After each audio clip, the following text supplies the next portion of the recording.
Welcome back to my Dollarwise mini budget course. We've already imported transactions and created our first budget. In this video, we're going to jump to the Home tab and see how that tab can help with your everyday budgeting. All right, the Home tab is the first one on the left. We tap that. At the top, it's actually going to show what your safe to spend amount is for the month. That is based on the time of the month that it is. There's two numbers that feed into this. The first is the estimated monthly income that we put into the profile in an earlier video. We put in $5,000, and if you'll remember, Dollarwise uses the 50-30-20 budgeted rule. The 30 stands for 30% of your income going towards wants. 30% of $5,000 is $1,500. Now we did categorize a few of our transactions going into wants for this month. Dollarwise takes the sum of those transactions that we have designated as wants in this month and then subtracts it from our $1,500. In this case, we've already spent $177 of it, hence why we have $1,323 left. I do like this feature even though it sticks you with a very cookie cutter amount regardless of the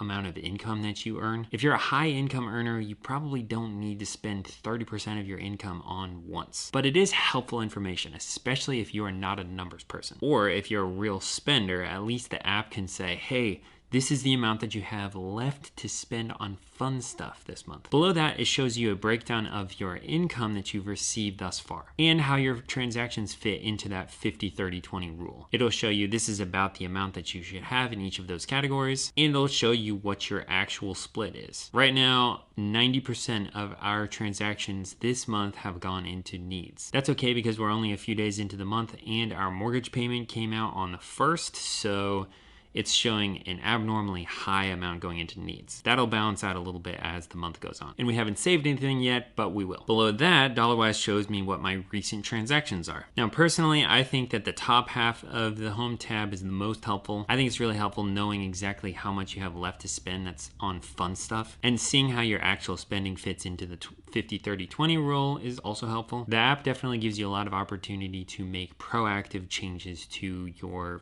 personal finances. All right, in the next video, we're going to look at what I think is missing from this app and some workarounds.